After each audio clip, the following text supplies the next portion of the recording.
Hello YouTube family, कैसे हैं आप लोग। आशा करते हैं कि आप लोग अच्छे होंगे, स्वस्थ होंगे, मस्त होंगे, अपने अपने घर में अपने अपने परिवार साथ व्यस्त होंगे। और बहुत सुंदर गीत सुना रहे हैं हम लोग। गाना का तर्ज है सारी दहिया गिर गयल बलम के यहाँ कवारी में। कहरौआ गीत है, आप लोग सुनिएगा और सुन के एंजॉय करिएगा, गाना का आनंद लीजिएगा। और चैनल को लाइक सब्सक्राइब कर दीजिएगा, कमेंट करना मत भूलिएगा आप लोग।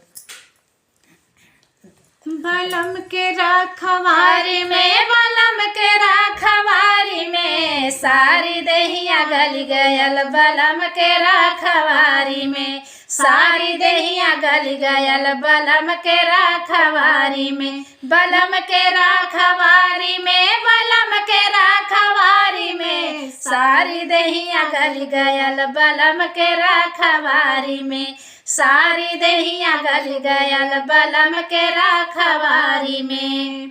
हे बिना रे सैतिया के गया भर ले लगनिया, बिना रे सैतिया पिया धई ले लगनिया, धई ले लगनिया हो धई ले लगनिया, धई ले लगनिया हो धई ले लगनिया।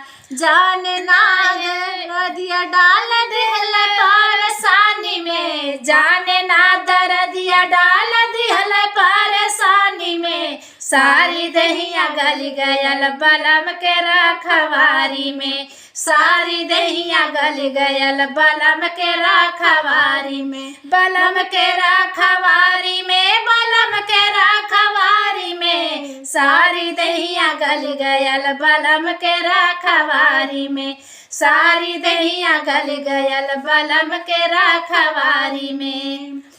हे हाथ जोड़ी गोर बड़ी बाकी मानना कहानवा, हाथ जोड़ी गोर धरी माने ना कहानवा, माने ना कहानवा हो माने ना कहानवा। माने मोर अंगना रोवे बाबूजी वो सारी में, माई मोर अंगना रोवे बाबूजी वो सारी में, सारी दहिया गल गयल बलम के रखवारी में, सारी दहिया गल गयल बलम के रखवारी में, बलम के रखवारी में, बलम के रखवारी में, सारी दहिया गल गयल बलम के रखवारी में, सारी दहिया गल गयल बलम के रखवारी में।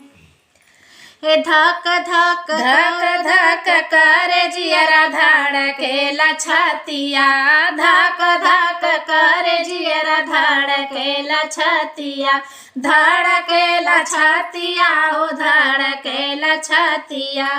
चल नाही जोरई नयनमय सुधारी में, चल नाही जोरई नयनमय सुधारी में, सारी दहिया गल गयल बलम के रखवारी में, सारी दहिया गल गयल बलम के रखवारी में, बलम के रखवारी में, बलम के रखवारी में, सारी दहिया गल गयल बलम के रखवारी में, सारी दहिया गल गयल बलम के रखवारी में।